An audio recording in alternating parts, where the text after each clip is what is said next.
gentlemen, the M-Class email. We already played the music, so whatever. I don't know what I'm doing. Josh is sleepy. I'm a little sleep pot, short and sleepy. Man, now we're gonna have to buy all the licenses for all this music. That's free. You can sing "I'm a Little Teapot." You just can't sing "Happy Birthday." You can. It's not copyright anymore. It dropped out of copyright. I'd love to know who had the copyright. Two old ladies did. I don't know their names. They definitely died. They're probably dead. They were like 90. Anyway, on this show, we sit down and we read your emails, and then we react at them. It's a simple concept, you idiots. I never know what to write in the episode descriptions, because we record this like a week, like 2 weeks ahead of when I put it up.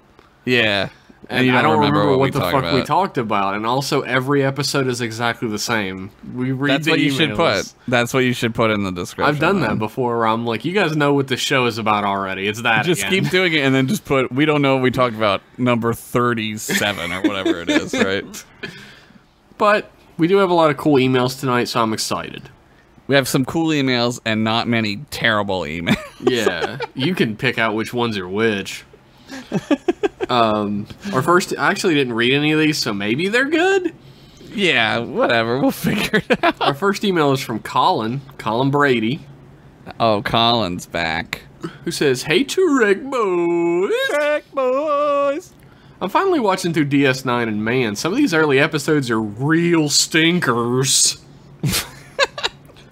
Yeah. I just got through the episodes that introduced the Maquis, and to be honest, after hearing what's been said about them on the show, I was dreading them just a little bit. After watching it, I'm not saying that the Maquis are in the right, but I think I get it. While they may have only been on their planet for a relatively short time, the colony was something they worked hard on, and humans are especially stubborn. Like Cisco said, there are no saints on the frontier. Maybe more happens with them later on that will further shape my opinion, but right now I'm pretty neutral. Trekfully yours, Ensign Colin Brady of the USS Chris Hadfield. I kind of dread talking about the Maquis because you hate them. I mean, you can talk about them as much as you want. I don't like hate them like you, but like, I mean, without spoiling it for Colin, they don't go anywhere. They don't go anywhere. Yeah, like it's not really. They don't really pan out. Like so. There are two concepts in Star Trek that I really don't like, and I'm learning since I'm on a podcast. I can't just go into like vicious hate mode every time they're brought up. But yeah, I mean, specifically because it just makes people bring them up more every episode. They find that that scratch and they itch it. They make it itchy. Yeah. Like everybody knows I don't like the Maquis and I don't like Section 31 as concepts. I don't think either of them work well in Star Trek. I think they could be done differently and work well. Yeah. Like the thing about the Maquis is that they're the Bajorans, but way worse. Like the Bajorans, like the thing is when the Bajorans were first created, they weren't just a people who were like enslaved on their planet, like in a Holocaust type situation. Right. They were refugees on planets across the neutral zone. Right. They were being like bombarded and destroyed because the Federation couldn't touch them anymore. Right. So there were terrorist acts happening all the time there. Right. And then they just transplanted that story into a bunch of humans because the Bajoran story changed. Yeah, I agree with you, Jeff. When we always talk about like, why don't they just like go somewhere else? And like, I agree with you. Like, yeah, I mean, you could just humans go are else. especially stubborn. That's true. Right. And Deep Space Nine, especially, sort of forgets or like wink forgets because it makes for better storytelling that humans are supposed to have evolved beyond this type of pettiness. Right. But I think the only time that like stretching falls apart for DS9 is the Maquis. Because like they're like petulant children. They're not like future people that have learned past what we've learned. They're not enlightened. They're not enlightened people. They have an attachment to this idea about this planet that they live on, and it makes no sense because like it's just like a planet, and like if you're in the Federation, like like it kind of doesn't matter, right? Like you should be able to see the bigger scope. True. And like the Cardassians like being a threat to you is like a serious problem. So, and I get like they're pissed off at the Cardassians, but if they were just patient, they'd have their chance to kill plenty of them. It's true. Like seriously, They should have like, signed up with O'Brien. Yeah. There's gonna be more chances to kill these guys, dude. So just wait it out like for 3 seasons. The thing is, the Maquis is a really good concept on its own. Yeah. Like, if it was its own thing, that would be a great concept. Like, Yeah, if they were their own like a people, big faceless federation, like the Coalition of Planets or something. Right. And they gave away the space that you've lived in all your life, like your ancestors lived there and everything. Right. And the Cardassians are like trying to subjugate you, and the main characters of the show would be like the Maquis, like trying to take back their home. That's great. Yeah. My only problem, like Josh said, comes in the context of it being in Star Trek, where there isn't even such a thing as like land ownership. Right. You're sort of like reverting back to like a more, and like that's kind of a theme in the show, is kind of reverting back to a more like basic state, which is like not great. No, I mean, that's like nostalgia for the past thing that causes baby boomers to act like they do. Exactly. Like it's exactly like MAGA hat wearing dudes, Yeah. right? Where it's like, what, this idea doesn't really, like, you're attached to an idea, and like, was that even a thing? Like, is that even reality? Like I'm supposed to see the Maquis and like immediately, especially like they do this visually. A lot of the actors for the Maquis are Native Americans. yeah. I'm supposed to think of the Native Americans and having their land taken away by settlers. Right. But the metaphor doesn't work in this world. Right. Because they're not gonna not have a place. I mean, I get it. Like, you can't just say like, well, you're gonna have a place to live, because that's exactly what fucking happened. It's to true, them. but it is a very different circumstance. Yeah, there's different.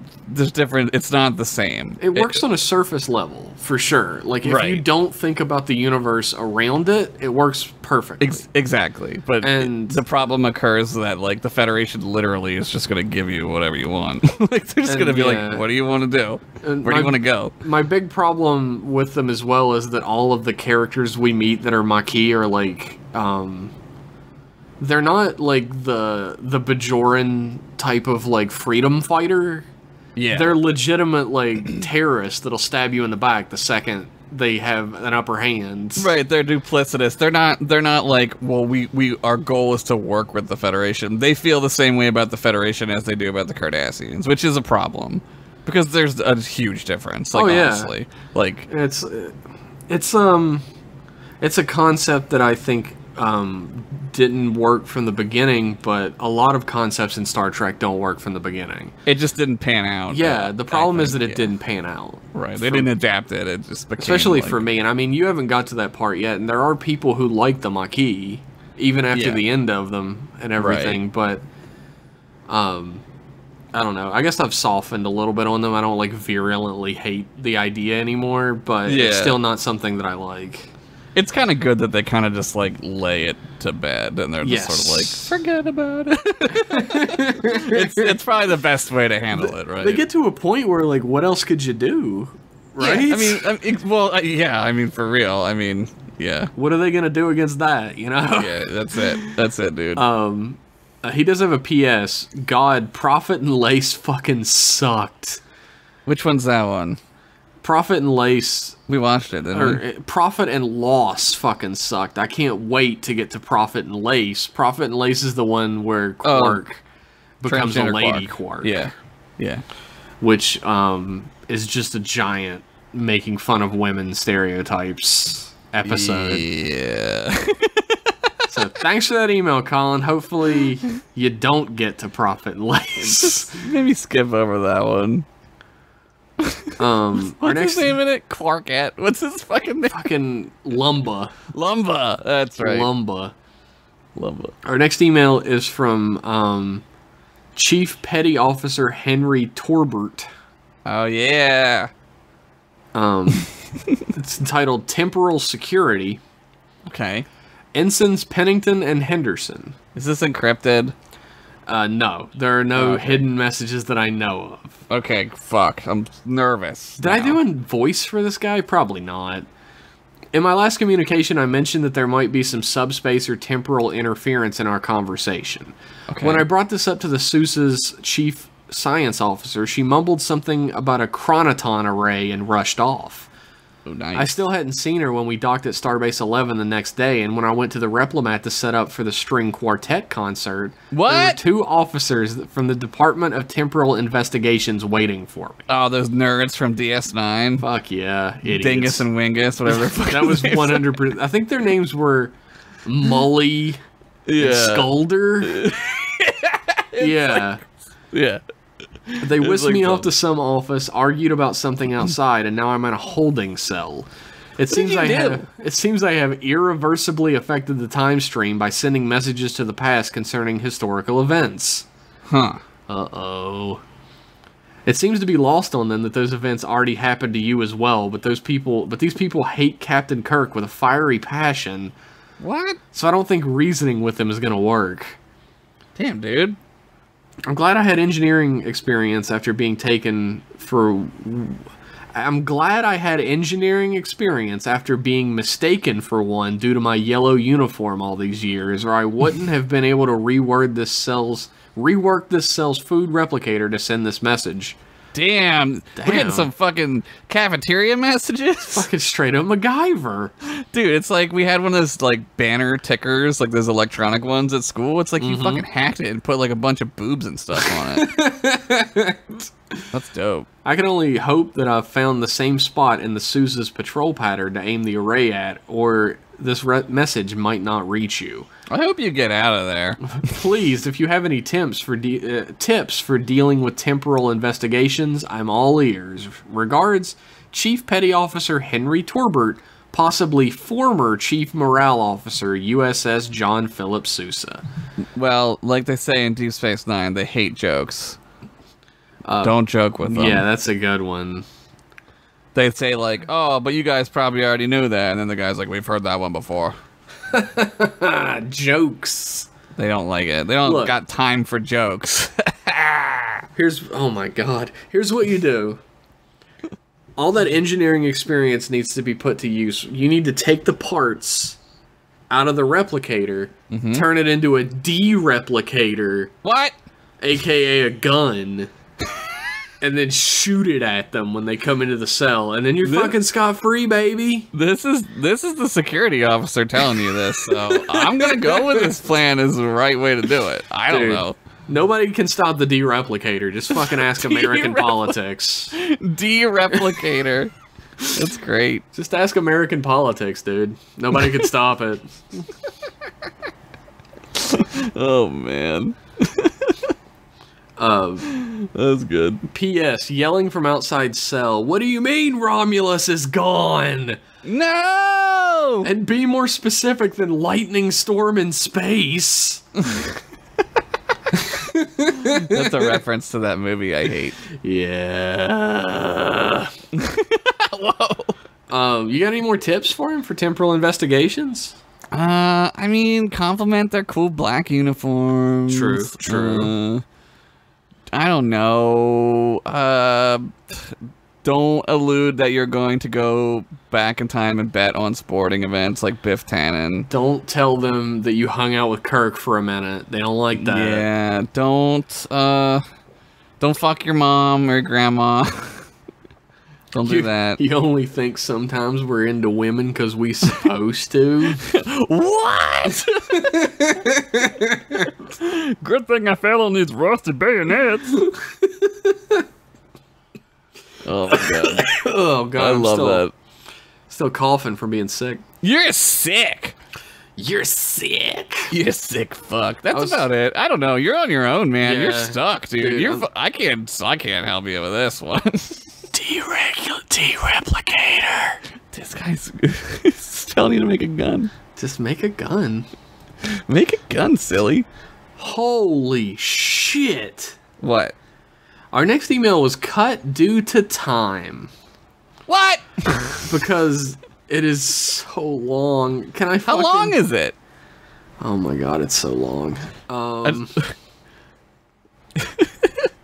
I'm sorry, dude. You know who I'm talking to at this point. I'm sorry. Our next email is from AJ. Hey, AJ. And it is from entitled... the Backstreet Boys? Was that one of them? Or the other one? In Sync. You almost said Backstreet Boys, Grandpa. I did say Backstreet Boys. Oh, fuck. Now I'm losing my brain. You almost said New Kids on the Block. I did. Because they were the coolest. That's right. They were the New Kids. Oreo. Oh man, was that a real commercial? That's the Weird Al. That's the Weird Al version. The titled "Covenant Brought Back Memories." AJ begins. Okay. Dear Ensign Pennington and Ensign Henderson. That's Mr. Ensign Pennington to you. I like how you did it for me. Like, it's fine that he doesn't address you with any sort of respect. Show some respect to my friend. I must step out of character for a moment and tell you how much I appreciated your commentary on the DS9 episode Covenant. Thank you. I appreciate that you listened to it. Hell yeah. Due to my own personal experiences with crazy religious people. Oh, this is gonna be good. Uh-oh. Is it like when I went to the snake handling church or whatever? Is it gonna be like that? I think it's gonna be worse. Oh no, how's that worse? I went to a fundamentalist Christian high school, and it was every bit as terrible as you might imagine. I don't know if I can imagine, to be honest with you. It was the most soul-sucking experience you can imagine. Government econ classes featuring current events brought to you by Fox News and InfoWars. Cool. Logic classes where the only answers were God, Jesus, and the Holy Spirit. They're all the same thing, aren't they? They're three guys, but they're also the same guy. One of them's a ghost? That's cool.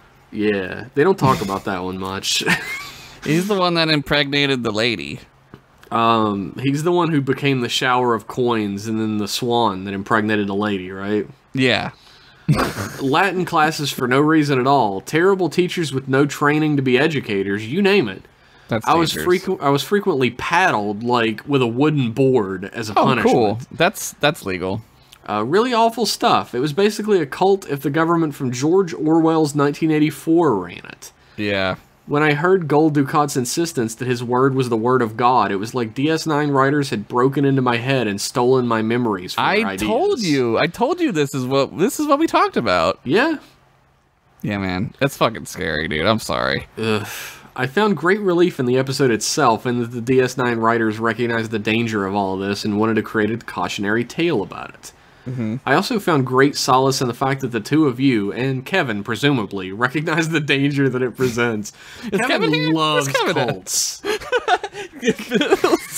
Little known fact, Kevin's super into cults. Kevin is into 4 or 5 cults at a time.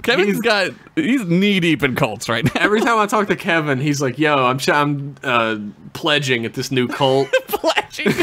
It's pledge week at this cult, and we're like, okay. I don't even listen to him anymore, dude. He's talking about like, once the comet shows up, dude, that's when it's gonna happen. And we're like, yeah. Whatever, Kevin. You and your fucking week, comets. Oh, Kevin. Also, to move on to a more positive note, it got better for me. That's good. Once I got into college and the university-sponsored band I'm in, I found somewhere I belonged and people who care about me. And I repaired my relationship with my parents that had been damaged by my high school experience. So if you, a listener, is in a similar situation, just know it does get better. I got out, and so will you. Oh, that's great. Thank you. I'm glad that it worked out for you. I'm super glad that it worked out for you. What a terrifying story. I would have not survived that.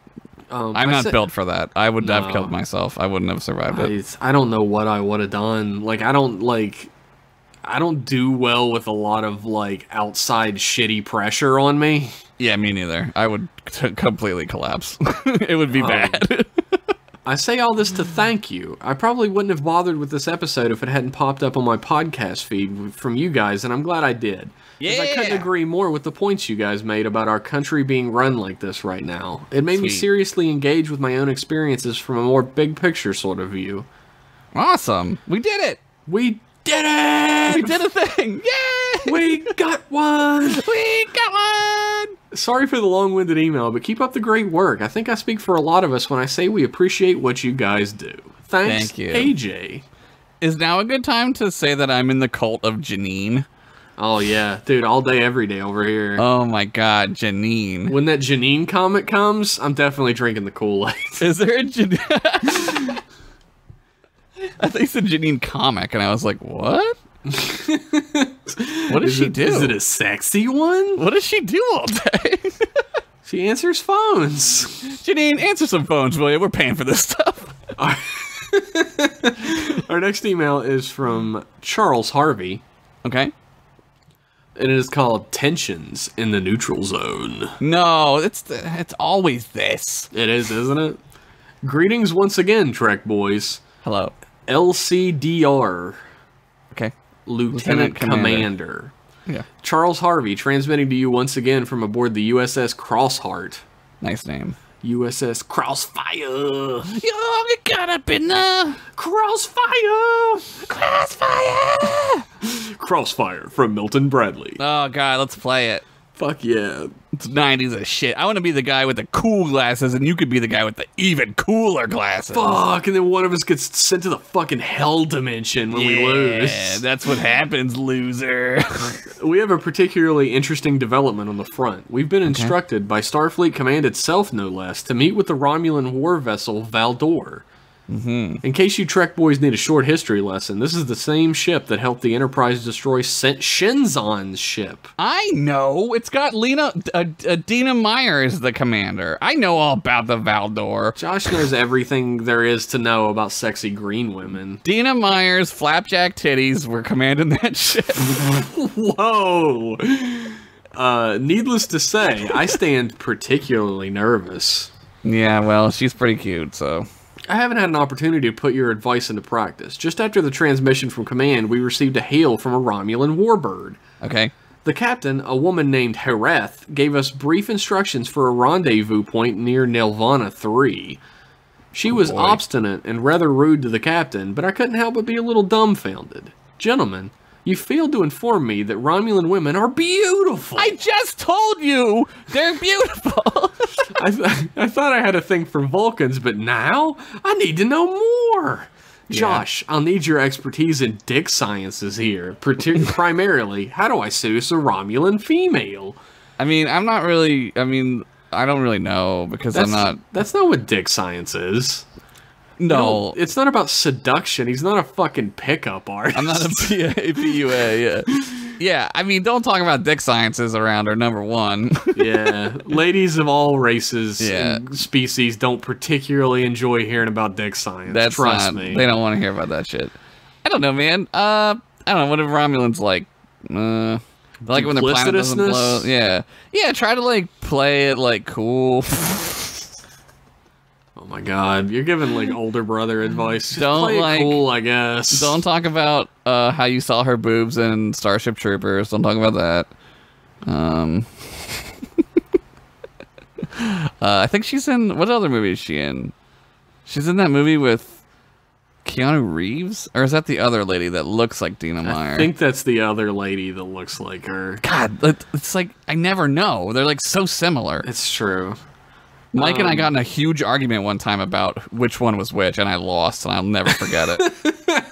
I was adamant that it was her. Dina Meyer dunked on. Dude, he was like, every time we would have an argument about something where one of us was for sure right, and we were 100% confident, we would just say Dina Meyer, and the other person would be like, okay. It would like de-escalate the situation because it was heated, dude. I was like, you're a fucking moron. I was like, how could you not know who Dina Meyer And he was right. is? He was absolutely right, dude. He was right.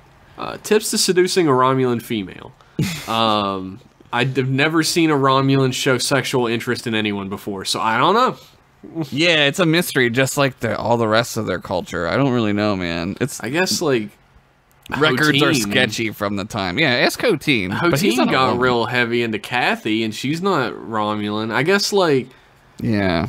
Like, do reverse cowgirl with her? Like, apparently that really gets the Romulans going. Reverse cowgirl. Well, only because Only because they live in a horrible totalitarian society where I guess like it's illegal to do reverse cow. Yeah, if you get caught doing reverse cowl, you're just fucking done. They throw you in Romulan prison forever. Reverse cowgirl. Everyone's got their thing, man. I don't know. Yes. He signs infatuated and incredulously yours, Lieutenant Commander Charles Harvey. Charles Harvey, I wish you luck on the final frontier. Dude, fucking maybe a Romulan. you should be the one who's telling us how to do I don't this. know, dude. Like, you're the expert now. Like, you're none of us have closer, ever tried to get a Romulan girl. Yeah. I mean, I dated a Vulcan once. Yeah? Yeah. How'd I don't that know go? if... maybe we were dating. I don't know. That probably means you weren't. We spent, like, every day together, but she's Vulcan, so... Well, what do you mean? She was a whole lot of, like, your company is satisfactory and shit. Like, I don't know. Oh, that's super compliment from a Vulcan, dude. Wow. Maybe she was asking me to marry her, and I just completely missed it. Did she shoot insulation into her veins? Or no? What? Did she fucking Trellium D? She was not Trell D'd up. Was she riding the D, dude? Was she on the D, the dirty D? I mean, gentleman doesn't tell. What are we talking about? Thanks for that email, Charles Harvey. Our next email is from Artificio. Hello, Artie. I'm losing my voice. Artificio. Oh, I get it. It took me a long time to get that. Happy 420. Wait, what? It's May 2nd. It's been a while, right?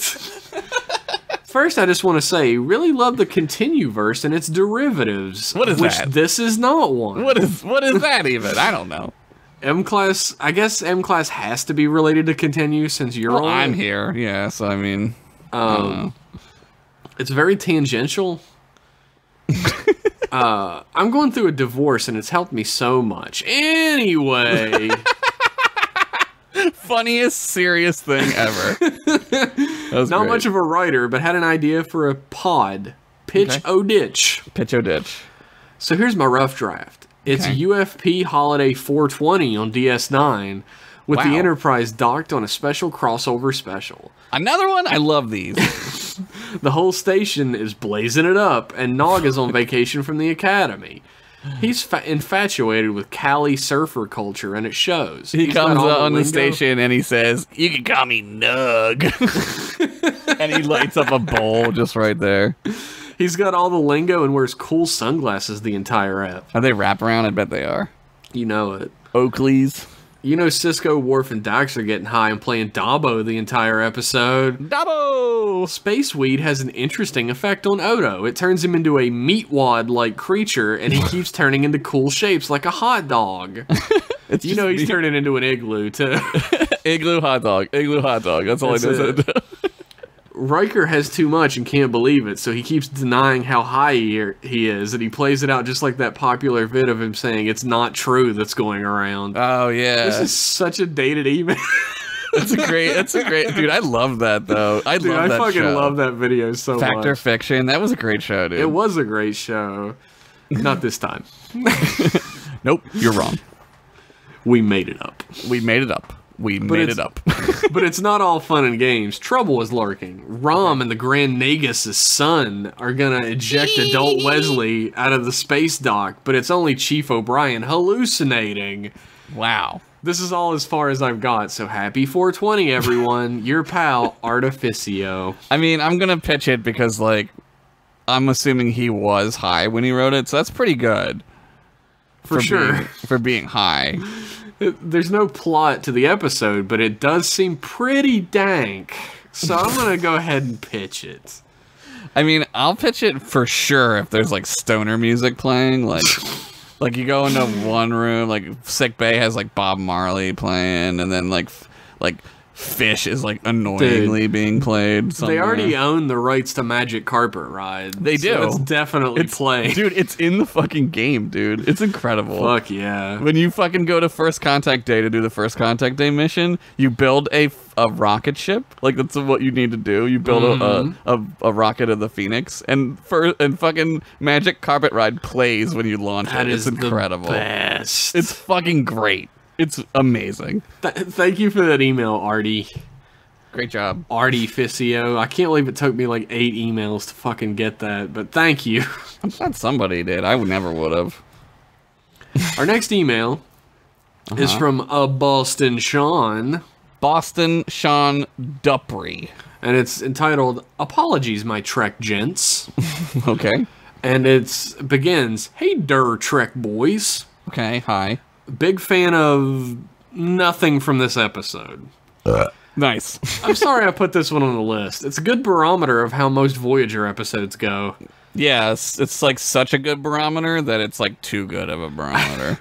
I think this one is especially bad because it feels like a season 1 or 2 Doctor, which Josh said in the episode. I absolutely said that. I absolutely did. The Doctor really grows with the series and changes a lot. This felt like a script they had laying around from earlier seasons and they needed to put out at the end of Voyager. Yeah. Anyway, a singular. Pitch it or ditch it. Okay, let's do it. The Federation falls and the power vacuum is filled with the Ferengi. Awful. Data successfully markets his cat food. For years, I found it difficult to find and express my emotion. Now I'm having trouble keeping it at bay. Try all 1,245 varieties to determine which one is right for your pet. And that's the whole pitch. It's just talk to you later, Boston Sean. Feline Supplement 221 or whatever it is. I'm gonna hard ditch that. Hard ditch. That sounds terrible. It also ruins the rest of Star Trek. Your pitch ruins Star Trek forever. That's pretty impressive that you ruined Star Trek in like 3 sentences. That's crazy. That's like a superpower. That is a superpower, and I'm sure you were not trying to do that. It just happened. Like the Thanos of Star Trek. You just ruin everything. Fucking. The thing about Thanos is that I've called him purple stuff for so long that it takes me a second to remember who people are talking about when they say Thanos. I'm like, oh yeah, purple stuff. It's great in Deadpool. Deadpool calls him Thanos. It's Grimace. Because it's the same guy. Nothing can kill the Grimace. Our next email is from Zachary Lightman. Cool. Is that his real name? Probably not. I would change my name. I have stage direction in this email, so I'm guessing it's not real. Oh, okay. Trek boys, please save me from my evil doppelganger, David D. Lightman. He's dominated the comm. He's dominated the comm feed, saying things like, I will bring you and your 2 ferrets into justice. And I'm not kidding, I'm going to lock you up for the atrocities you've brought upon Ryza and Vulcan. Damn. Mark my words, you'll not be able to get away unscathed. So naturally, I was wondering if the Trek boys would be able to assist in this endeavor. Thank you for your time and effort in this our darkest hour, and hopeful wishes from the USS Cool Ranch Doritos. I'm so glad that the Federation finally recognized how important Cool Ranch Doritos Dude, were. History's greatest heroes. Cool Ranch Doritos. What an incredible chip that it got a ship named after it. Sent from the ready room of Captain Zachary Z. Lightman, and his doppelganger is David D. Lightman. Wait, so his name is Zachary Z. Lightman. What? His name is already Zachary. What could the other Z be for? Zephram. Oh, that makes sense. Like, he, loves the warp drive. Yeah, and his name is David Defram Lightman. Because he's dope. Like, he's deaf. dope as fuck. Like, he's a deaf guy. Like, he's deaf. Def Jam.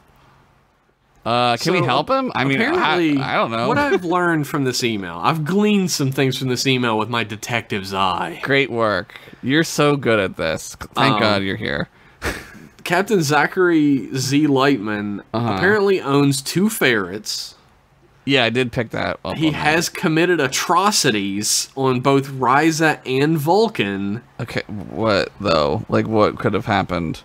I didn't hear about this. And Zachary Z. Lightman is the evil one because he committed atrocities. Right, and D. Lightman's the good one. David D. Lightman is the one who's trying to bring him to justice for it. Oh, okay. So we shouldn't help Zachary. No. As it turns out, as always, the best thing to do is nothing. That's the best thing to do, I think. Here is to do nothing. I'm going to do nothing. I'm going to advise you to go over to that I replicator, was just gonna say, we want anything? turn it into a D-replicator. No, enough. Stop with the D-replicator. You're getting crazy. You're getting Hey, crazy. Josh, have you noticed that the replicator hasn't been working the last few days? Yeah, I thought it was because Drac like took all the fucking biomimetic gel out of it. Nah, it's because of this. What are you pointing at me? A D-replicator? It just looks like a pizza. Ah, fuck. Anyway, we got pizza. Pizza. Pizza, everybody. So, we're not gonna do anything. Thanks for the email, Evil Lightman. Try to email us not evil stuff. Yeah, I mean, I sort of understood this email, but if you're dead, send another email that says you were actually the good one. Prove to us which from one you're heaven. good. Which one's the good one, and we'll Yeah. de-replicate the bad one. Whichever one of you guys dies, if you go to heaven and send us an email from a .hev account. .hev? Like H-E-V? Like, what is Yeah, that? .hev. .hev. If you send it from a .hev account, Then we'll know. We'll know that you were the good one, and then we'll feel bad for at least like a couple minutes. Yeah, I'll get over it. I'm good like that. I get over things pretty quick. So, as was mentioned in the episode of M Class Podcast, Yeah. we are doing a special Pride Month in June, thanks to Desrath, who's going to be sponsoring M Class Podcast that month. Yeah, boy. And for every dollar we get in pledges on Our Patreon. our Patreon, he will match, and to a Yes. certain limit, of course. And all of that money that is going to go to the Trevor Project, which is a organization that does like helpline. Like a suicide And hotline. suicide Yeah. hotline for LGBTQ teens. They also have a bunch of other services for Yeah. them. Yeah. But we got an email from Deserath who is just about to explain everything I just said, but better. Okay. So get on board. The title of the email is Super Important Dick Pics XOXO. Yeah, so I was excited about this, and then it turns out there isn't any dick pics. So, what the fuck, dude? It begins. Hey, Trek boys. Hi. I've talked to Jeff about this a couple times in the Discord, but here's an official email about an upcoming event with actual details. Okay. What? A donation to the Trevor Project, an M-Class podcast name based off of Patreon support at the end of Pride Month. That's June. When? I already said that. Pride Month, 2019. That's still June. It's still Please June. try and keep up. How's it work? At the end of June, I'll donate $1 for every dollar over $500 pledged to the Trek Boys. We actually already have over $500, so he's in this for the long run. Yeah, it's crazy. And I'll donate $1 for every dollar over $500 pledged to the Trevor Project. In other words, if people pledge $650 at the end of June, I'll donate $150 to the Trevor Project. Nice. Because I'm not made of money, I'm limiting it to a maximum of $750 for the donation. That's cool. So literally, we could get $1,200. Yeah, man, that'd be And great. he would still donate $750. Make Desrat pay. Make him pay. Fuck, make it, dude. This is for the Trevor Project as well. So this That's is actually what I for mean. a really good. I'm allowed to say make him pay for Yeah. a good cause. Make him pay for a good cause. Yeah. And for those who are wondering exactly what the Trevor Project is, since I did a very poor job of You did explaining okay. it, I mean, it was fine. I mean, I'm just being nice, but it was. fucking Josh. The Trevor Project is a non-profit organization committed to preventing suicide in LGBTQ plus youth.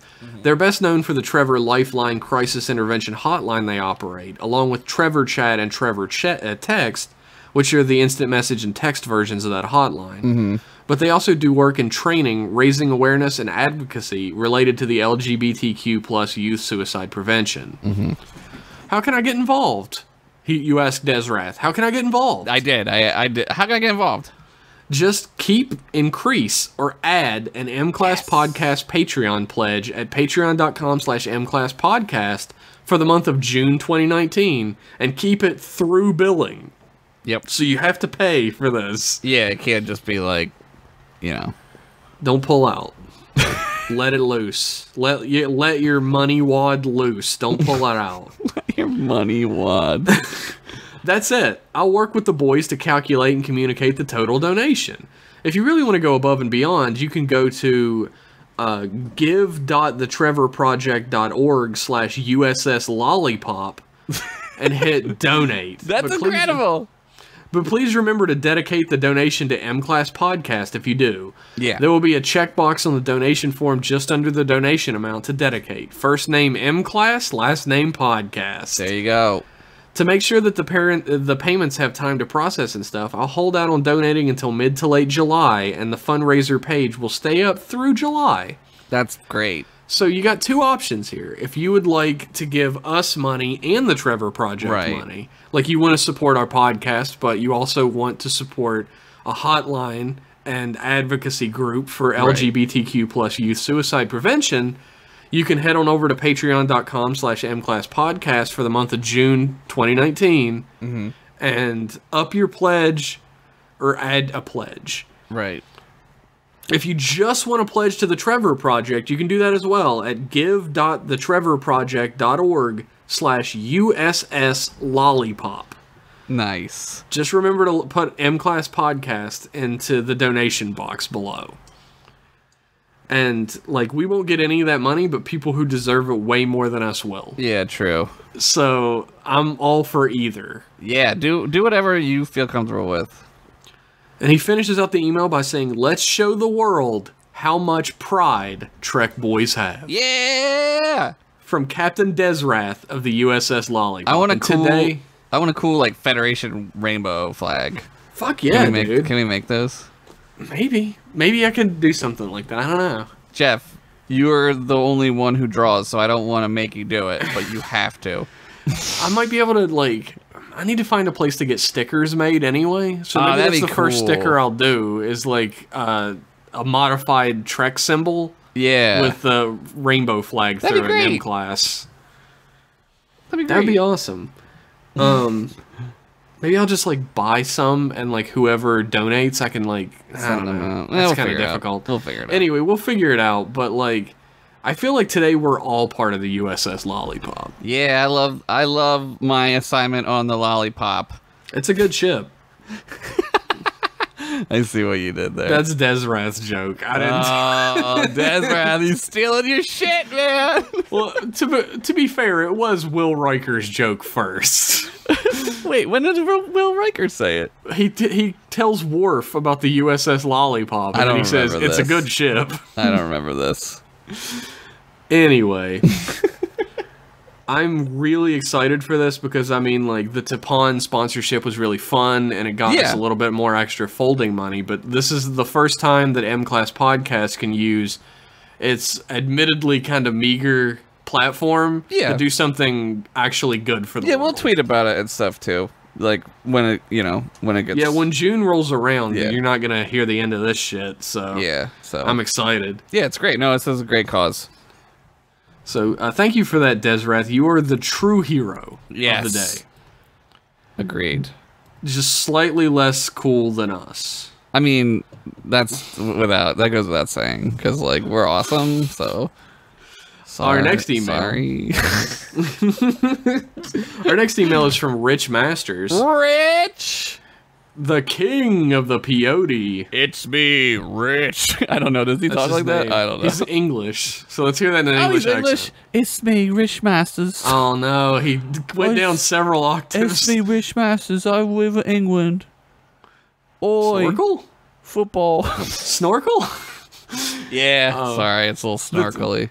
The title of the email is Perfect Ducat Dangers. Nice. Yo, Trekkie babies. Jeff, you asked for this, so it's on your head. Nice. Sometimes the quadrant looks perfect. Up here on Terok Nor. Sometimes you just get a feeling that Bajor needs a savior. That's good.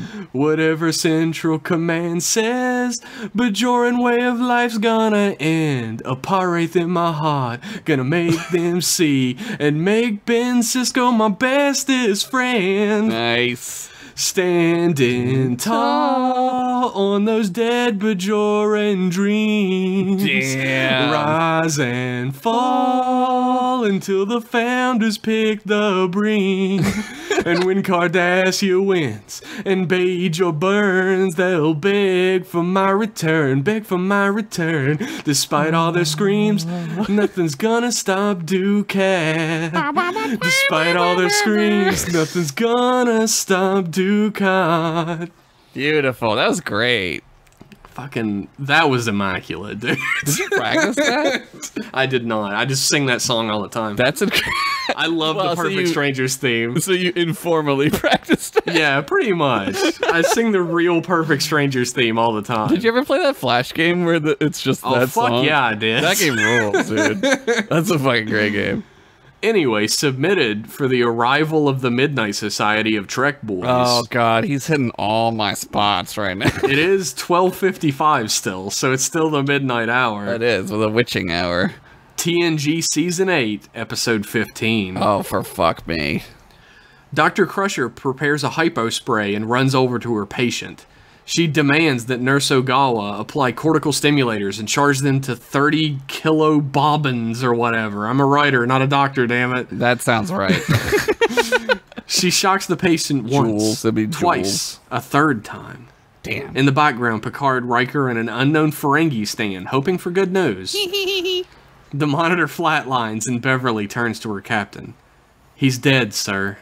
Jim, As I mean, Picard, sir. as Picard approaches the biobed, we see a dead Geordie LaForge. What the shit? This is so No! TNG. Oh god, it's already TNG as Geordie, my fuck. best friend. Who's gonna stalk that lady who doesn't love him?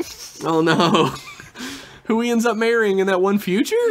Sure. Wait, is it Brahms or the other lady? Leia Brahms. He marries Brahms? in one of the futures in that episode. Oh, yeah. Title: Perceptions. Whoa. 36 hours earlier.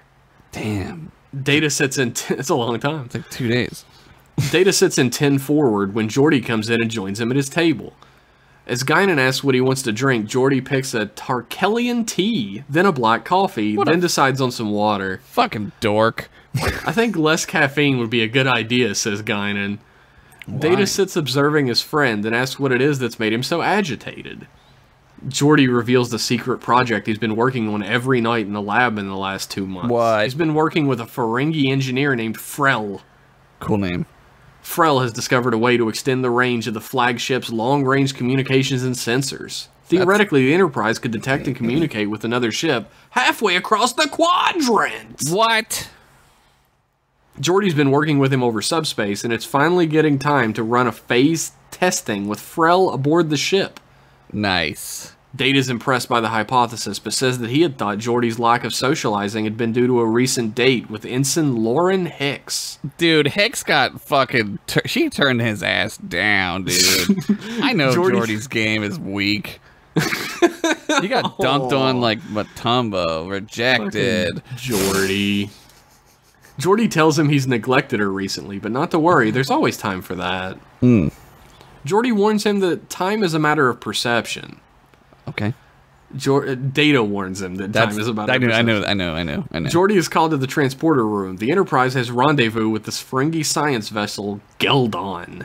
Which in Ferengi means nerd science. They're Ferengi scientists. I checked. To beam Frel aboard. They have ships, dude.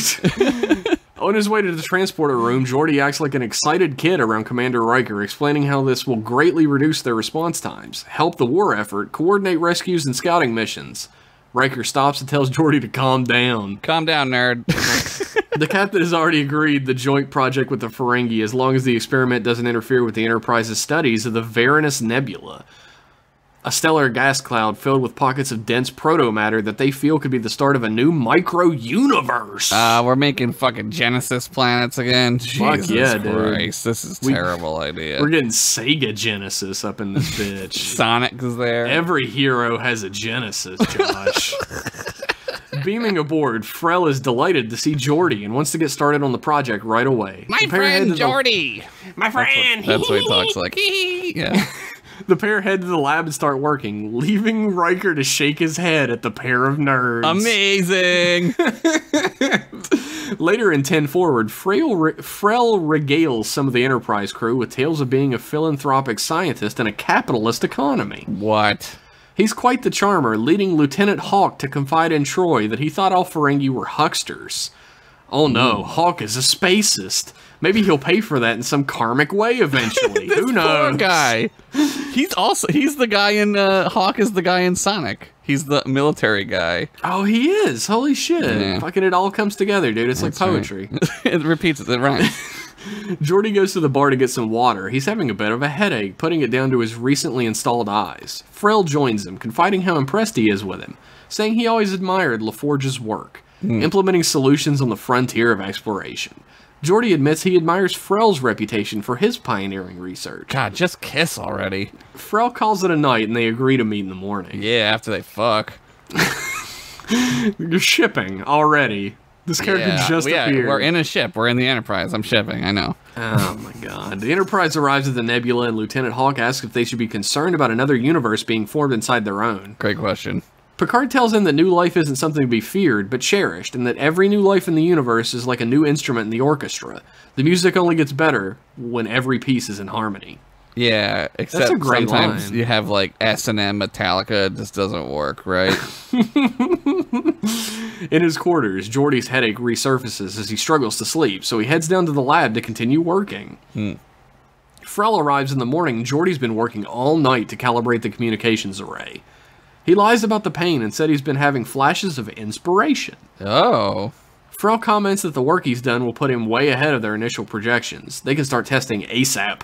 Nice. As the two new friends work over the next few days, the Enterprise studies the nebula. They've seen nothing like it before, so rich in the building blocks of life. As Geordi pushes going himself. on. There's some fucky shit going on here. Oh, dude, you know it. I love that we both react like we're actually watching the episode. It's so like, oh, that good. shit's crazy. It's so good. Watch out, Geordi. Don't go in there. Geordi, no! Geordi, no! As Geordi pushes himself, his headaches keep reoccurring with greater frequency. I know what He starts that's like. to hear That's my high-pitched life. white noise. What is he saying? Sorry, read it again. Oh, he starts to hear high-pitched white noise. Okay. Yeah, you're like the headache man, aren't you? Yeah, I get lots of migraines. It's great. I love it. Oh my god. It's the best. That explains so much about you, Josh. Yeah. I actually knew that already, everybody. I'm BSing. One morning, Frel tells him that he doesn't look good, but LaForge tells him not to worry before falling off the engineering catwalk during a dizzy spell. Oh my god, Grandpa. Fucking Jesus. You're gonna have to take you to the hospital now, Grandpa. I need a fucking Jesus. jazzy power chair to walk around. Great. We gotta get you a fucking hover round. 0 turning radius, motherfucker. In sickbay, Beverly theorizes that Geordi is rejecting his new eyes, that if he doesn't stop pushing himself, he'll go permanently blind. It's like when I'm on the computer and I don't look away for minutes on end. Yeah, dude, I do that too much. It really fucks you up. Yeah, Geordi confides in Beverly that he's starting to hear things, high-pitched whining that's causing him to feel nauseous. It's you fucking telling me this shit, Bev. Back off. Wow. Now, she gives him a hypospray and tells him he has to rest before he hurts himself. Geordi tries to argue her down, but Frel says he's going to cancel the experiments until Geordi is either better or away from the nebula. Damn. Geordi tries to rest, but keeps hearing the sounds. The only thing abating the pain is working on the project. He picks up a pad, then stops as he realizes something. He hits his combat and asks Crusher and the captain to meet him in sickbay. They're talking to him. They need the thing. They need the project. There's animals in there, species or something. They need to communicate. On the way there, the sound gets more piercing and he collapses. What are these aliens doing? Fucking my boy up! That dude needs to go on a date and get his DS, man. It's true. If anybody needs it. Frel and Riker are having a drink in 10 forward when Riker is called to sickbay. Frel joins him, and he arrives just in time to see Geordi die. Fuck, we saw this already. The next day, Frel says he'd like to continue the comms experiment in Geordi's memory, and Picard consents. As Frel powers up the comms array and starts testing, the nebula pulses in violent reds. Whoa. Suddenly, Geordi bursts onto the bridge and tells Picard to stop the tests. He finally understands. What the fuck? When Frel and Josh demand to know what is happening, Geordi explains that Crusher and the captain agreed to fake his death to Frel. Geordi has grown suspicious at Frel's reluctance to keep going with the experiment when there was no obvious correlation to Geordi's illness. Not obvious to anyone but Frel, anyway. What? The comms array is actually hiding a subspace sonic weapon aimed at the protomatter in order to destroy what is growing there so that the Ferengi can come back and strip the valuable resources. They are hucksters! Frel asks how Geordi could make such an assumption, and Geordi tells everyone that the sounds he's been hearing are coming from living beings nesting inside the nebula. Oh, what a great twist. See, I thought, oh, fuck, I got played, son. Yeah, I got played like Frel. I am the Frel of this episode. They communicate by light pulses. Audio can be carried on visible light. And it was only once Geordi was able to isolate the signal that he could decipher they were intelligent and begging him for help. Like a fiber optics. Yeah. Frel is sent to the brig. Picard calls Geordi into his ready room to tell him that Frel had been hired by a Ferengi energy consortium to kill the aliens in order to harvest their unique power. Wow. Which is thousands of times more concentrated than dilithium. Jesus. Holy shit, we're talking trilithium, baby. We're talking like quad lithium. The Enterprise lithium ion batteries. The Enterprise will stand watch at the nest until the life forms move on, and Picard tells his chief engineer that he has done a great job today. Oh, fuck, I love it. Later, Geordi stands at the viewing window in 10 forward, watching the light show of the nebula as the alien life forms hatch and then disperse in thousands of colors. Whoa. Data joins him and ponders that he has never appreciated how beautiful something so natural as light could be. Geordi smiles, prompting Data to ask what he finds so funny. Just thinking of some advice a friend gave me recently, he says, and he goes to sit at a table with Ensign Hicks. Whoa. Whoa. What a dope episode. I love it. No, I love it. That's great. That's very, very TNG. The best parts of TNG. Great. So it good. Absolutely is. You get like your little Picard speech about life, Yes. which is always fucking great. You get like a Geordi episode. You get space babies. You get into 2001: A Space Odyssey. I love space babies.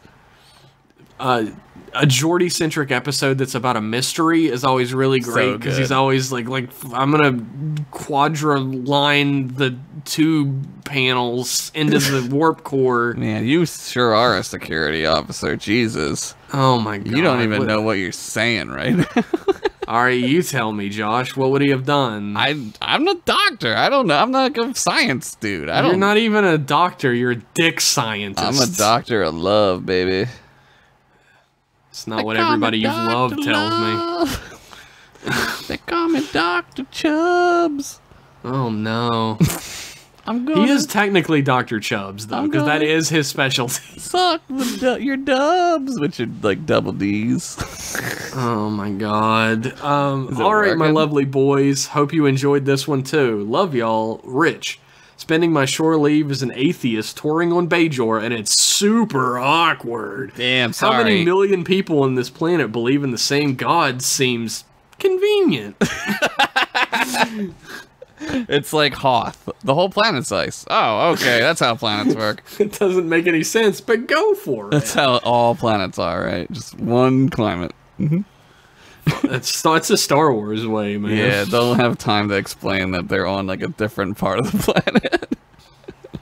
Yep. Look, every episode that Rich sends is a masterpiece. We all know that. Rich masterpiece. It's right. Rich masterpiece. So good. He's the best. I love it. And I personally loved the Perfect Strangers opening. Fuck, that was good. The openings are really good, and then like his like segues with other shows that I love that make my nostalgia boner happen. I love that too. He's the master at what he does. It's probably why he got that last name. Yeah, they don't give out that last name to just anybody. No, I mean, my last name's fucking Pennington. What does that mean? Nothing. You're really good at writing with pens. What does Henderson mean? You love chickens? What is a chicken? What do you mean? What's a chicken? Hen? Oh, right. Yeah. Well, you do love cocks. I do love cocks. I do like chicken. Have you ever eaten chicken? It's delicious. Chicken's been extinct for like 200 years. What? So. What are we eating out of this replicator? We're eating replicated chicken. Protein chicken? Yeah, well, whatever, man. It tastes like fucking chicken. It's all the same thing to me. Dude, I'm 100% ready to switch over to eating like fake meat. Yeah, I don't give a shit, honestly. Like, who cares? Fuck it. Fucking make that fake meat, baby. I don't care. Dude, I'm so ready. I'll for dive fake in. meat. I don't give a shit. Like, I love Slim Jims. There's no meat in that shit. Yeah, hot dogs. Hot dogs are fucking horrible. They're just awful, but they're great. I love them. Yeah.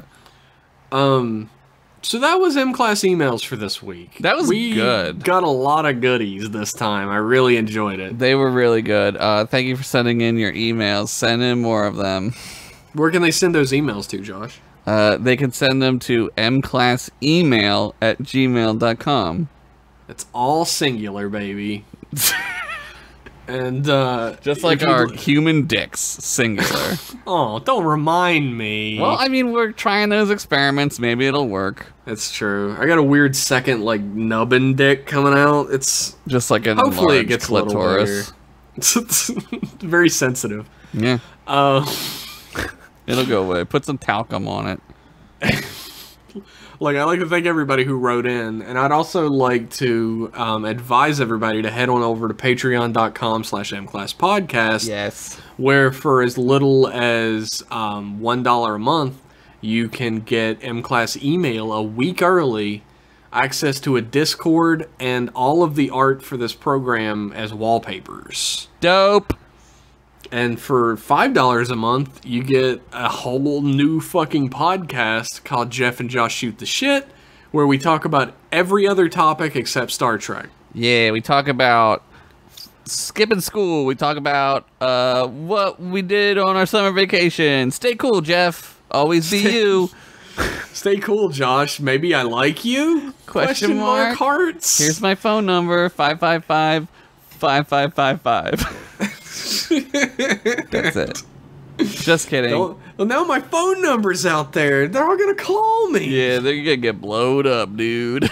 Oh no. You're One of fucked. these days we need to get like a Google phone number that people can leave messages That would be on, great. and then we can like We should play them do on the that. show. We should definitely do that. That'd be fun. Then people could do their own character voices. Yeah, we could have like character, like we could make a bit. We'll call it something. It'll be funny, and we'll think of it. We'll call it Messages from Outer Space. Yeah, and we'll do like an answering machine. This is great. I love this. And it's like our M-Class. It will just be like, hey, you've reached Jeff and Josh at the satellite of whatever the fuck it's called. And then we're going dude buggy in tomorrow, so leave us a message. It will definitely have to do that. That sounds like a great idea. And we can have a little segment where we play them. We'll listen to them together. Yeah. And then we'll have, like, insert them into the episode. Yeah, we'll put them in. Oh my god. That'll be great. I love this. Let's do it. We'll do that eventually, everybody. But for now, When we're become not a patron. lazy. Huh? When we're not lazy. For now, become a patron. Send us emails. And you can follow us on Twitter at MClassPodcast. Yes. And thank you all again. And we'll see you in 1 week with more M-Class goodness. Bye. I love you. Bye, everybody.